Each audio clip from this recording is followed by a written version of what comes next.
Welcome to another in our series of Kehillat Israel podcasts. This is a recording of Rabbi Amy Bernstein's weekly Friday morning Torah study.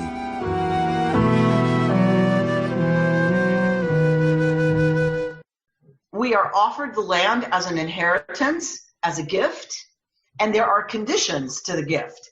And the condition is that we will follow the commandments. And what are those commandments that are delineated here in particular is we give of our bounty, our harvest from the land to sustain the central institution, that of the temple and of the priesthood. And every third year, a full tenth of our yield is set aside and given to those who have not gotten access to the wealth of the land. The fatherless, the stranger, the widow, the orphan. In the ancient world, these are the definitions of the most vulnerable. We could pick other words if we wanted to. Fill in the blank. The homeless, who, right? Like who, we might have a different sense of who that is. When the Torah uses these terms, the Torah is delineating the most vulnerable people in the ancient Near East. The fatherless, meaning there's no adult to protect you. There's no adult male head of household to protect you and to provide for you. So that's the fatherless. The widow has no male head of household to protect her. The widow, the orphan, and who else? The stranger. Our core narrative, our foundational myth is that we were strangers here in our homeland. That is a very interesting way to craft the narrative about one's people and its connection to the land.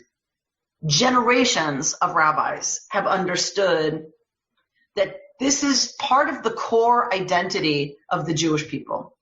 The core identity is that we don't have a land from which we emerge and which naturally becomes our nation state, the place where we found our society. That is not our understanding. Our understanding is that we are wandering, we are homeless, and we have to cross over, right? Abraham, there's arguments about who is meant by my ancestor was a wandering Aramean.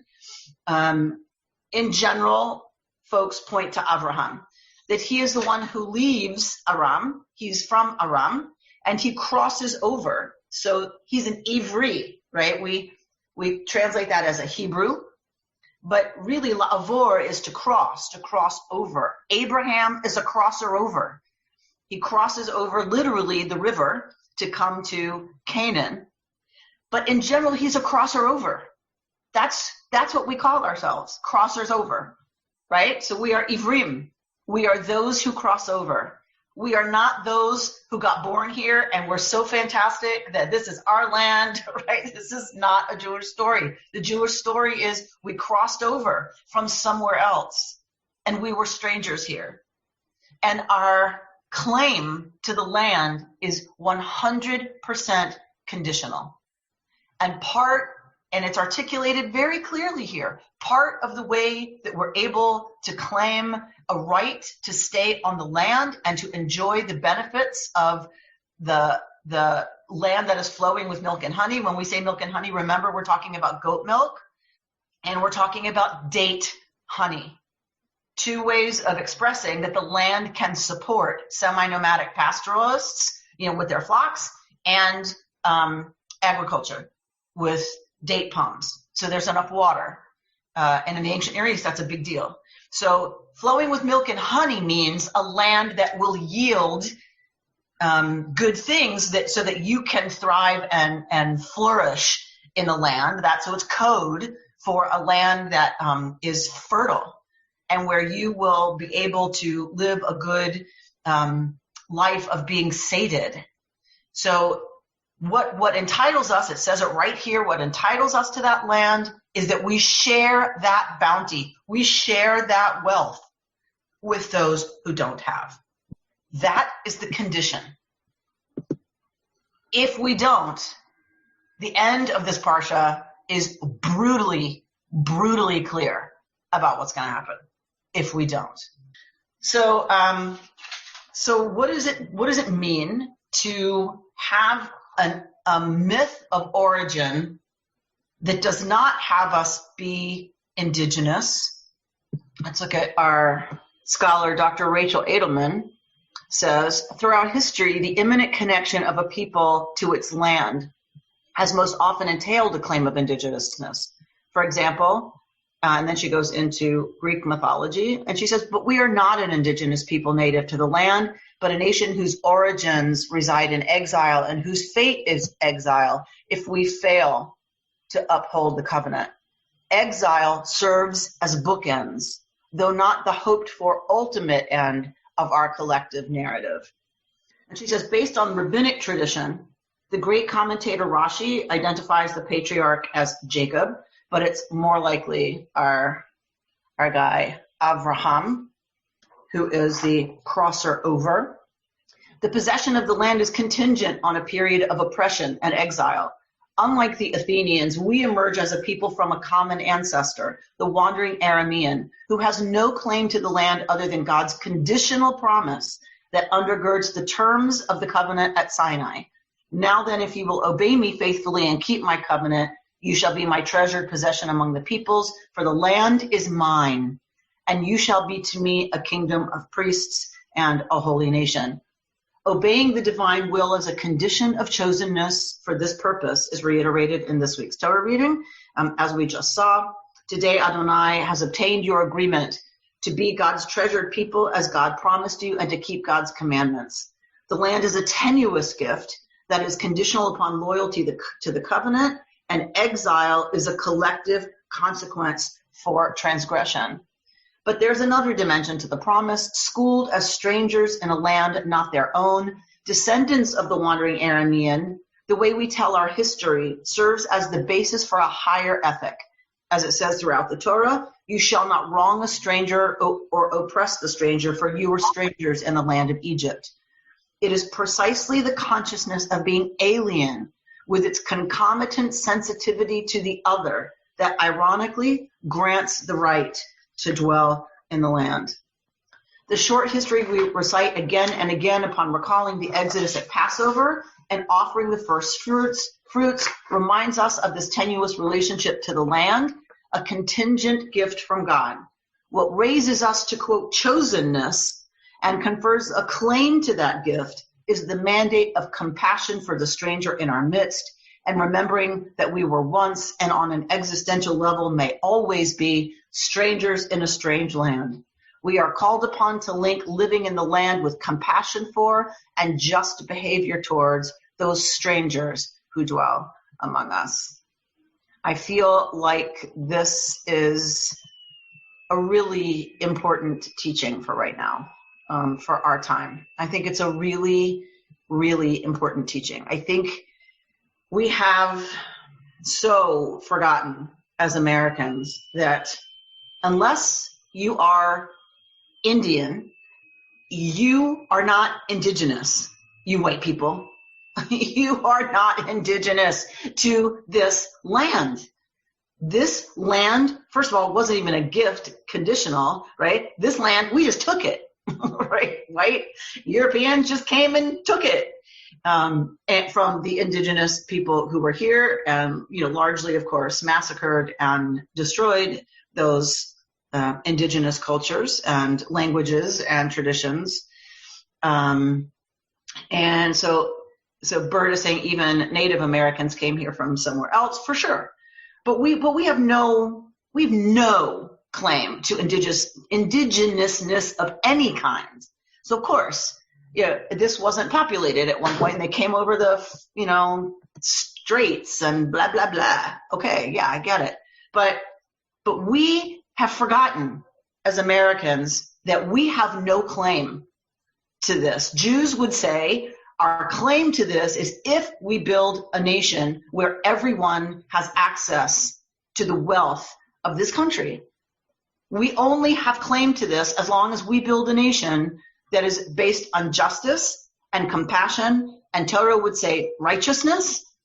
And that conversation we're studying Torah, but really, right, when we study Torah, particularly Deuteronomy, we're talking about what does it mean to build a society, a civilization based in righteousness and in justice and in compassion and in fair treatment, protection of, not just fair treatment, protection of the stranger and those who are vulnerable. We need to be having that conversation. We as Jews understand that because that's what it means to study Torah for us. We just saw it. We just read it. That's what studying Torah means, is talking about what kind of a society we're building. And I feel like that is the conversation that we need to be having in this country right now. The conversation. It has gotten so out of control. And I think we can feel everything sliding towards chaos, everything sliding towards it feeling like it's coming unglued and undone. And it's because we've allowed it to become so disparate, with the gap between those who enjoy any kind of claim to being here and doing well. And those who are completely left out and in some ways shut out of that very system. All right, so what does this mean for Israelis' claim on Israel today? I don't know. That's really for Israelis to decide. I honestly don't know. Obviously, there's a relationship for them, for the Jewish people, to a sense of Israel being our homeland. But if you look at our foundational texts, they tell us, right, that we're not from there, and it's completely conditional. So there are some within certainly the ultra-Orthodox Jewish world who want to say that's exactly right. We lost it and we don't deserve it. And we're not going to get it back, and we shouldn't have it back unless and until Mashiach comes, God comes and rebuilds the temple and takes us back in love and forgives us. But we have no business being there until then. That's one view of having come from there, but having no claim, because only God can grant that gift. Others, of course, say that we need a homeland because of anti-Semitism. That if it weren't for anti-Semitism, well, first of all, none of us are in Israel, you'll notice. So, right, it's like, not that everybody wants to live there. Most Jews don't want to live there. But because of anti-Semitism, a lot of people argue whether, whatever our claim to that being our homeland, it's that's where we can be safe. That's where Jewish sovereignty will protect us from the very real dangers of anti-Semitism. Mehmet says the question applies to many contemporary nations today, meaning a claim to the land. Is that what you're referencing, Mehmet? Well, if I look at certain nations that I know here around Europe and Turkey, most governing groups or people are not indigenous from that region. They came from somewhere else originally. Right. So the Torah's approach to being a people, being a nation, applies to many nations around the world. Whether they want to. It's an ethical thing. It's an ethical question. So Bob reminds us the fate of indigenous peoples all over the world are grim, right?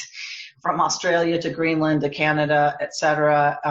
Right, like, because what colonizers have to do, right, is disempower, kill, displace, whatever, the folks who are living there, right? We see this happening in villages all over Africa now, right? That people want that land, they want the minerals for our cell phones, and so what do? You create a situation that displaces the local population so that nobody has a claim to the land, and then you swoop in and take the resources, right? Jody? The last part of the reading where it says, as promised, God's treasured people who shall observe all the divine commandments, and that God will set you in fame and renown and glory high above all other nations that God has made. Is that not chosen, a little bit of language where people interpret that to be, we are chosen? Yeah. Okay, just wanted to check if I was interpreting it correctly. Yes. Torah, okay. Torah has no problem with the language of chosenness, right? Oh, okay. Torah has no problem with that. We have a problem with that, but Torah has no problem with that because we were chosen to enter into a deal. Mm. That's how we're chosen. It's very, very clear. Mm. Nothing about us is special. Nothing. What results in us being Am Segula, a treasured people, God's treasured people, chosen, lifted above everybody else? The only thing that makes that so is our following of this covenant. Which we've yet to do. Which we have yet to do. Right. So, what makes us special is that we were given this offer and we accepted the offer. We won't be special. We will be less than special should we turn our back on the covenant and break the covenant. Dreyfus is saying, I always thought as an American that our identity was all about welcoming the stranger in. Under the current administration, I wonder what the current generation is being taught as our national identities. So we have, I believe, a clash of identity happening. That's part of the rage and the gun-toting murder that's happening right now in our streets is a clash exactly of that. Fundamental understandings of what it means to be American. I think you're 100% right, that right? Many of us are fighting constantly for an America that we know was built by immigrants and that we want America to be the place that welcomes immigrants and that we are the great, what is it used to be called? The melting pot? That we were the great melting pot. That was, I know from my parents' generation and my grandparents, that was a source of deep pride in being American, is that we were a melting pot, that anybody could come from anywhere and have an opportunity to truly be American here. I think a lot of us Jews grew up with that story, right? With that sense of our identity as Americans and as America. And we're very, very proud of that America. And, but there's another narrative and there's another identity, right? That says those people are foreigners. Those people are strangers and they don't belong here. They need to stay in their own country and leave us alone. This country is for us. Whoever us is, I just love that us is somehow like someone who didn't come here on a ship, but whatever. So yes, there's a major clash right now, I believe, in the core understanding, the narrative, the myth, the origin myth that defines who we are as Americans. I think we're seeing the incredible fear that and anger that clash, right, is producing. It's really sad to me that we're here, but people call me naive and say, well, it was inevitable, that this has been brewing for a super long time. And yes, of course that's true. But I guess I am on some level a bit naive and I'm super, super sad that there's this much hatred and this much xenophobia and this much denial of reality in terms of we all got here from somewhere else. And that doesn't mean we can't have different opinions about immigration policy. That's not what I'm talking about. We can argue immigration policy and what's good policy and bad policy. That's fine. But that core identity, that core narrative that says, therefore, I can carry a gun and protect this building from y'all, right? It's nuts. Can I ask take us back a little farther on this, one second? Because to me, the whole idea here is that the land does not belong to us, which is the idea of first fruits, which really is the underpinning for all of the rest of the moral and the ethical stuff that follows. And giving first fruits is a process of saying, wait a minute, I've just gotten food, I've just harvested whatever, and the first thing I need to do is to acknowledge that I didn't make it. I didn't make the tomato. I didn't make the banana. Okay? I didn't make these things grow. Maybe I helped them to grow, and that I owe something, which I think is the first fruits, which has always seemed to me to be extremely, extremely powerful as an idea.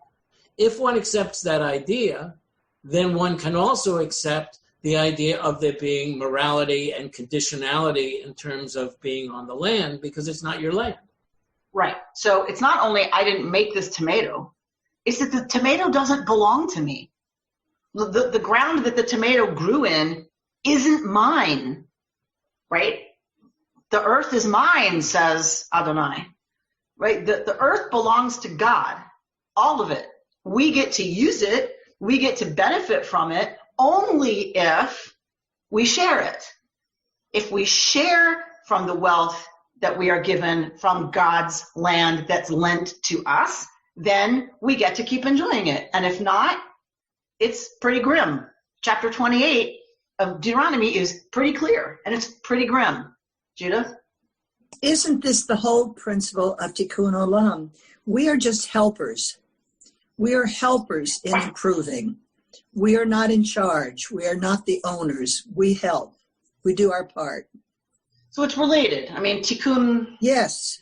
Repair comes from another whole set of stuff, which is the Jewish mystics' understanding of how the universe comes into being, which is that God's light pours into vessels that can't hold it. The vessels shatter, and the shards of those vessels are the physical universe.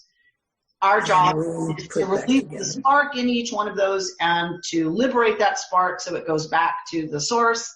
And in that sense, we are doing tikkun. We are repairing. So they're different concepts, but certainly both are about keeping us from our natural inclination towards arrogance, our natural inclination towards, I did this.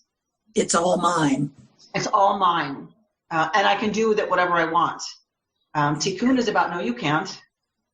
You have to be about repair. You don't get to, right, to continue to allow sparks of the divine to be trapped in the world around us. It's your job, your sole purpose is to liberate those sparks by interacting with the world in such a way that you honor eating as sacred, by saying a blessing, right? By saying a blessing after you eat, by honoring eating, by being careful about what we eat, right? And we're allowed to eat some things and not eat other things. We're thoughtful about it. We're not just animals who sit and just eat. So it's in relationship to the world that we can liberate the sparks, only in relationship to the world, which is why we don't have Jewish ascetics, right? We don't have people retiring to Jewish monasteries. It's an oxymoron, a Jewish monastery, right? Because withdrawal from the world is not the way forward for Jews. It's about interacting with the world in a way that sanctifies our experience of everything physical in this world. With the world and with the people in the world, especially. Absolutely. Especially people, of course. Absolutely. And Melinda saying, I think most people aren't as good at actually practicing what their religion teaches as they are at selectively using those teachings to justify what they want to do. 100%, which is why we have Deuteronomy here, right? Because that's what was happening under Josiah, right? That's what was happening when the Deuteronomist was writing, was exactly what you just said, is that the people were picking and choosing what they wanted to keep of Torah. They were picking and choosing what they thought was their religion and what they were supposed to do according to that religion to justify what they wanted to do. 100%, which is why Deuteronomy was written, is because that's human nature. That is our inclination. Religious texts, generally, wisdom, traditions of all kind, those texts all come to tell us ways to save us from ourselves for the most part. All right, somebody wants to talk. Bert, who wants to talk? Michael. I'm just wondering, does Deuteronomy raise the fascinating but very difficult question of the difference between the father generation or mother generation and the child generation, because the children who are born here don't have the I crossed the Atlantic and became a pioneer, the ideology and the psychology of the first generation is really very, very different from the psychology of the child generation.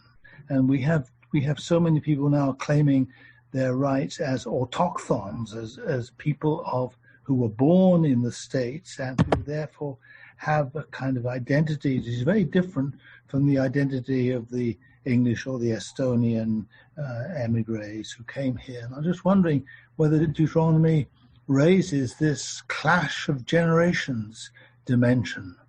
It's a good question. I would have to think about it, but remember that Deuteronomy is written by people who have been Israelite for a long time. Yeah.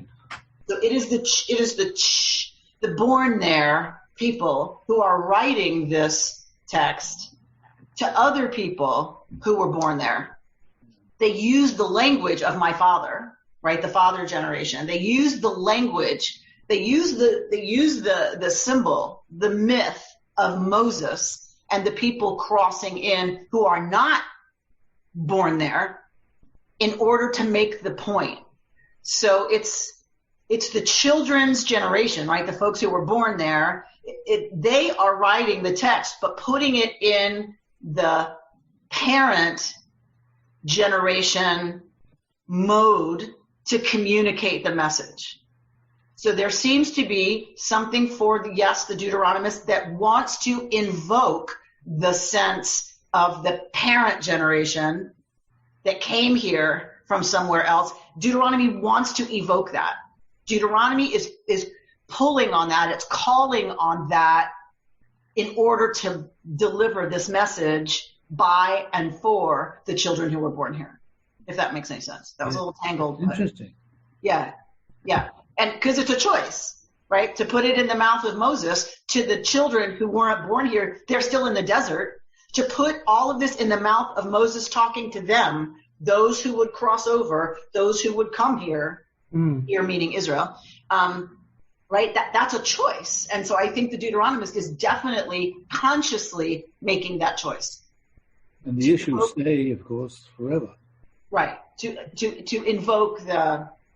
evoke and invoke the parent generation. Sarah? I think the fact that we Jews read about our wandering out of Egypt, every generation before us is one that we experience during the year. So that means that we're not just superficially here in the 200,000s. Our roots are way back and we're connected there. And that's why it's important and that's why we read about it. So Sarah, what does that give us? What? What does that give us as a people, do you think? It gives us an identity that is not just superficially now. It is an identity that came out of slavery in Egypt, that stood at the mountain with Moses. That's all part of us. So what I hear you saying is that having a thick Jewish identity, it grants us in some way a sense of gravitas. Yes. That just floating around, succeeding or accumulating more, right? That is not that, right? That there's something about this Jewish identity and the tie to the generations that did come out of Egypt. And you know how I feel about that, but right, that and those who worked on whose shoulders we stand. That gives us, Lisa saying, stability and responsibility, right? So. Having that sense of history, that sense of an arc also of destiny, I would say, moving from Exodus to redemption, right, is and then having the opportunity to build a society of righteousness and justice that's freedom for Jews, right? It's not freedom from, like, you're free to do whatever you want. You're free from control. You're free from authority. You're free from, laws. That's not Jewish, right? What Judaism says freedom is the ability to build a civilization based on godliness. That's freedom. That's what freedom's for. That's what the Exodus was about. That's why we tell the story over and over and over. And Micha Goodman points out, what do we have a story about? There's 3 sections. There's Egypt, there's the desert, and there's the promised land. 3 parts of our story. We have a celebration, a holiday about coming out of slavery. That's, of course, Pesach, right? We have a holiday about being in the desert, Sukkot, and right? So we have festivals, and we have these festivals, and he says, but 1/3 of our mythology is unrepresented by a festival. There's no holiday where we conquered the promised land. There's no holiday where Joshua brings the troops in and takes city after city. There's no triumphal Jewish holiday saying, we're here, we won, it's ours, let's eat. That holiday's missing, right? Because Micha says part of the whole teaching of this business, and particularly of Deuteronomy, is be very careful that you don't become Egypt, because it's very likely. I took you out of Egypt. And he says Moshe spends the rest of his career after the Exodus, Moshe spends the rest of his career trying to take Egypt out of the people. Moses is an Egyptian, right? He was an Egyptian prince. He's Egyptian royalty. And he spends the rest of his life with this ornery, kvetchy people trying to take Egypt out of these people. And he has this beautiful thing. What does he say? He has this beautiful thing where he says that there's 2 anxieties that we hear in Torah. Constantly we hear the people saying they want to go back to Egypt, right? Because the desert's too scary. The desert's too hard. Because you don't have security in the desert. Will the manna fall? Will there be water? Are we going to get attacked by Amalek again? Right? So in the desert, you're lacking security. In Egypt, you lack liberty. Which are you more afraid of? And that this is what the whole thing is about. Which are we more afraid of? Not having liberty or not having security? And that's the tension that we see constantly in the narrative. How do we create a successful society? That's what Deuteronomy's talking about. How do we create a successful society that's not Egypt? How do we do that? He says, Micha says, the challenge of Egypt is that of a powerful civilization. The desert is the challenge of no civilization. Egypt is the challenge of a powerful civilization. The desert is the challenge of no civilization. Those are the 2 things our people come through. And now the question of the Deuteronomist is, so how are you going to do that? And here's the instruction manual. Deuteronomy is the instruction manual about how you build a society that is successful, that is not worshiping power, that is not worshiping the powerful, right? In Egypt, who did they worship? Pharaoh. They worshiped Pharaoh. They worshiped the king. And so, as a god. And so the whole job of the Israelite project is to build a successful society, because it's good to be successful. We're Jews. Like it's good to be a success, right? There's nothing wrong with that, as long as it's a success that is just. And not only can you not worship the powerful, you are to protect the powerless. That is how you earn the right to be successful on the land, is to not only not worship the powerful, but to protect and see yourself as responsible for the powerless. Judah? I think this also has a great psychological idea with it. And I'm always amazed looking at I'm sorry, it's the day for it. I'm always amazed looking at Jewish history, the tremendous psychological strengths that I see in the history from a people who were not schooled in psychology, but sensed it and have it in the writing. I think most of us are inclined to hold on to something we know, as painful as it might be, rather than try something different because we're afraid of it. I've seen it in relationships with people. They'll stay with a terrible marriage because they just are afraid of what they'll have to go through otherwise. And this conflict between staying where you have security or going where you have insecurity is part of human psychology, I think. And, Torah is very clear that we don't love going there. We don't love going to that place of no security, which is why we have to move into a sukkah for a week every year. Right. And as Richard Siegel just said, the enemy you know is better than the enemy you don't know. Thank you, Richard. Diana? Challenge. I think I unmuted.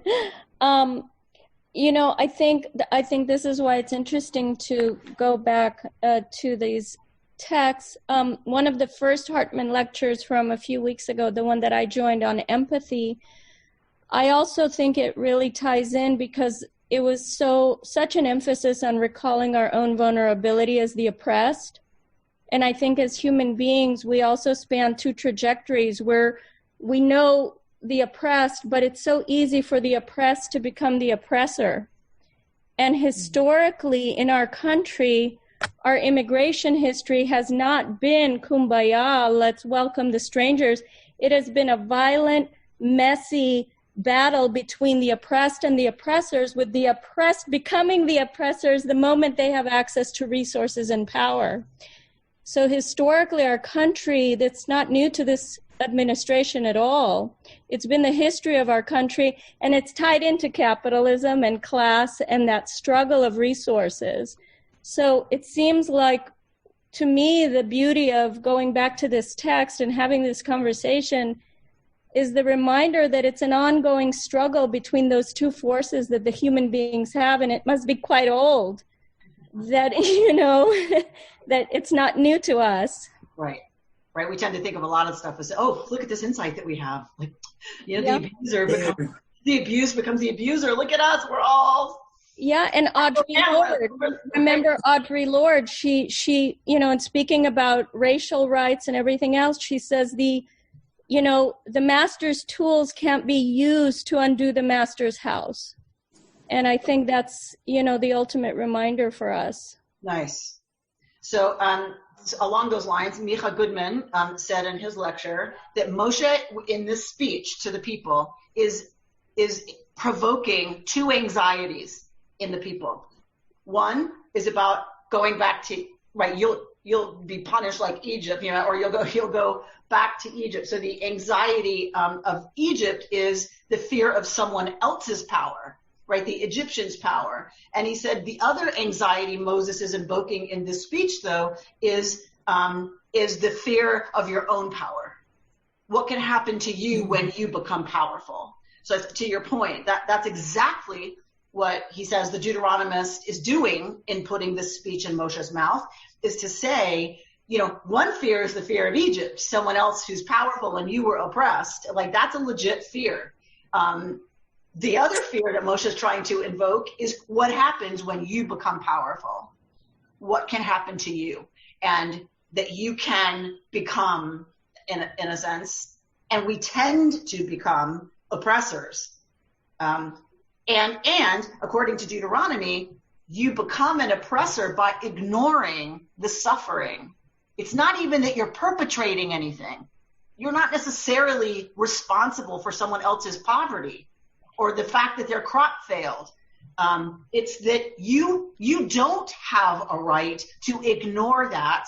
You must see them as your responsibility, and you must share out of your wealth with those who don't have. That is not optional. Well, it is optional. And if you fail, and if you don't do it, chapter 28 of this book is very clear, right? And the language used, Micha points out, which I never noticed before, that the language used in Deuteronomy 28 in some of these verses is the language exactly that we see in the plagues of Egypt.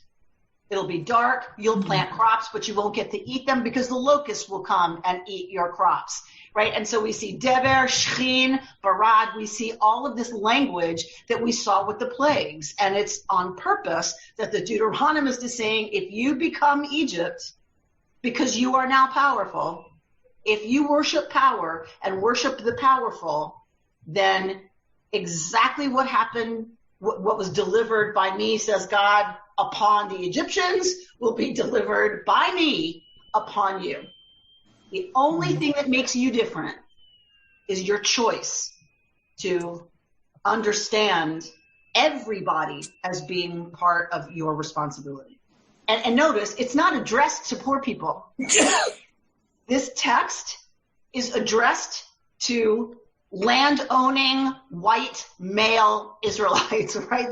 This text is addressed to people who have access to wealth and power, to land and the wealth that comes with it. And that's who it's addressed to. And that's us, right? The poor, it doesn't talk about them in terms of any kind of discussion about how they got there, why they got there, what does it mean to be poor, nothing. It's addressed to people with resources, saying they are your responsibility.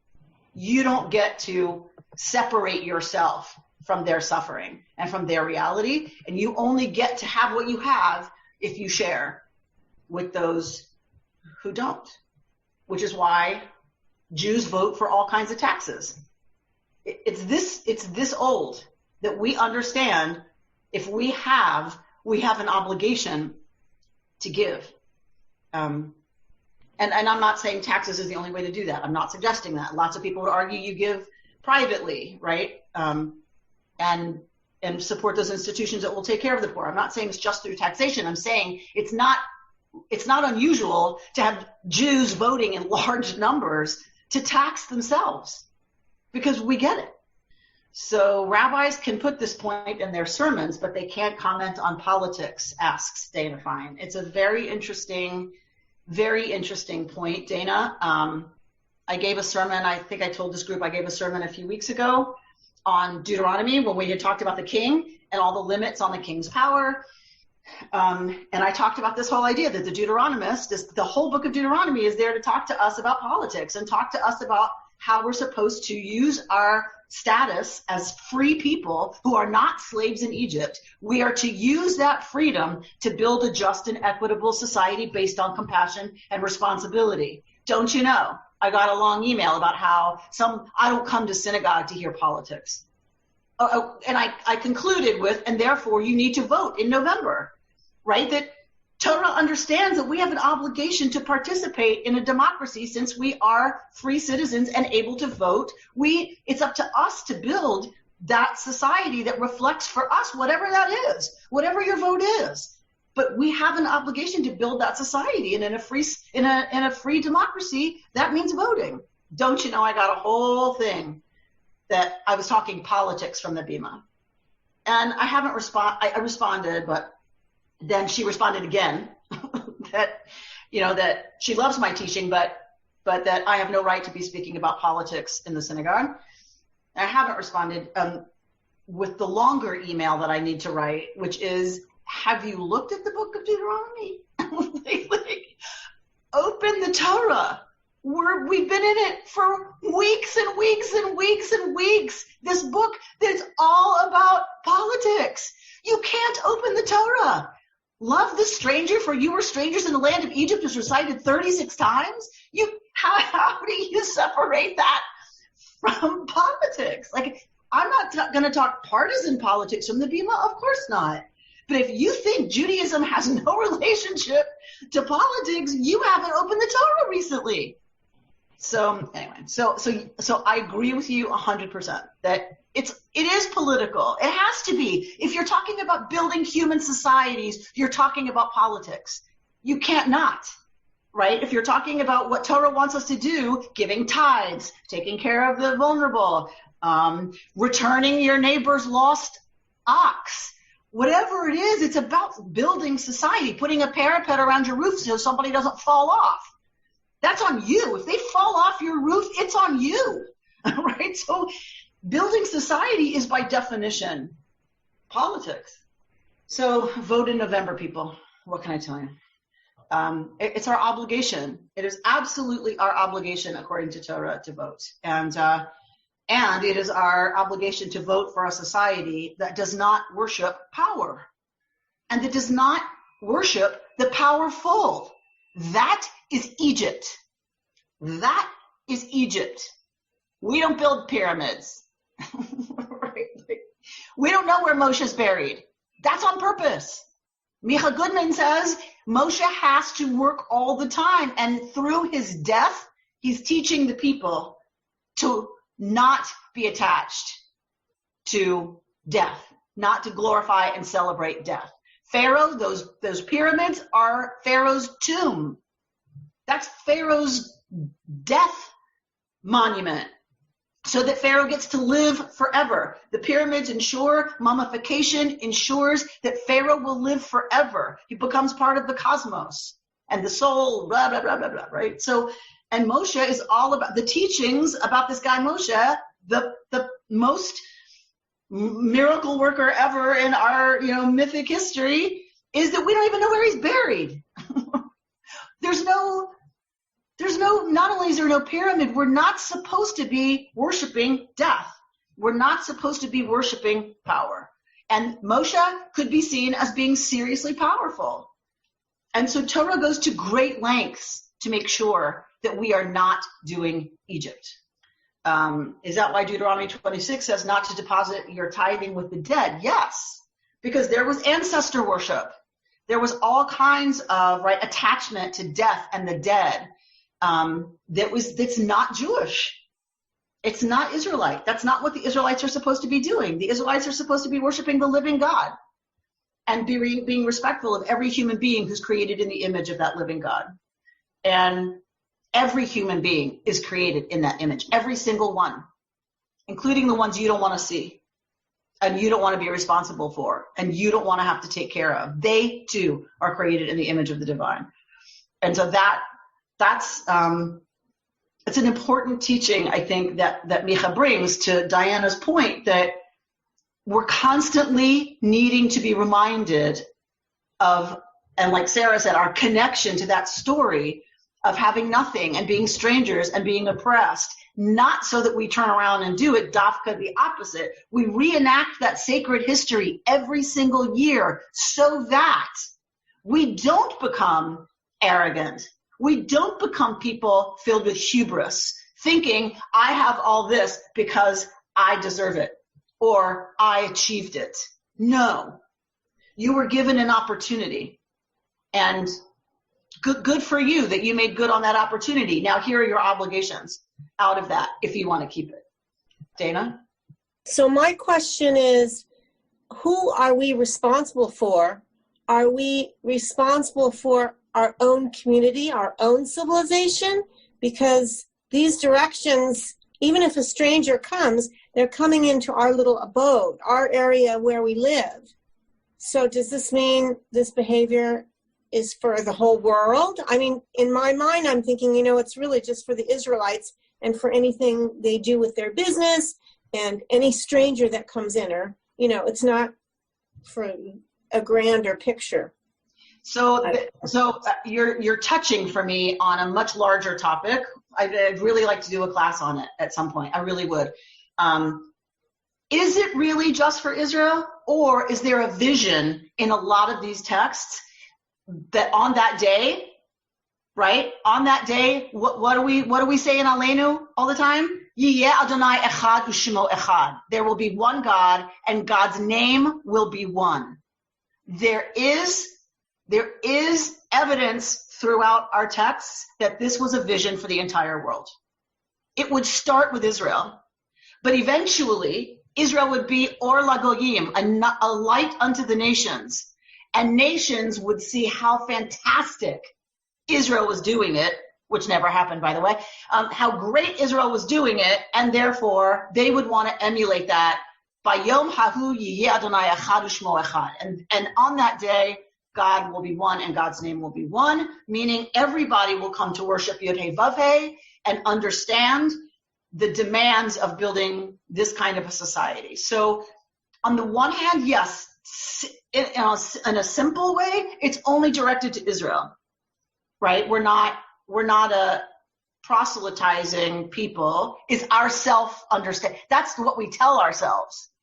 But there are writers who look to these texts and say, sorry, people, there is very much evidence that this was meant to be a bigger vision. And it was meant to be for the whole world. I personally don't have a problem with that. You know what I mean? Like, I don't have a problem proselytizing. I don't have a problem with that at all. Like, to preach justice and equity and compassion and responsibility for the vulnerable and the stranger, I just don't have a problem trying to convert people to that. I just don't. They don't need to be Jewish. I'm just saying, right? Like, the ideas here, I would love to see perpetuated and you know, right, and preached more broadly.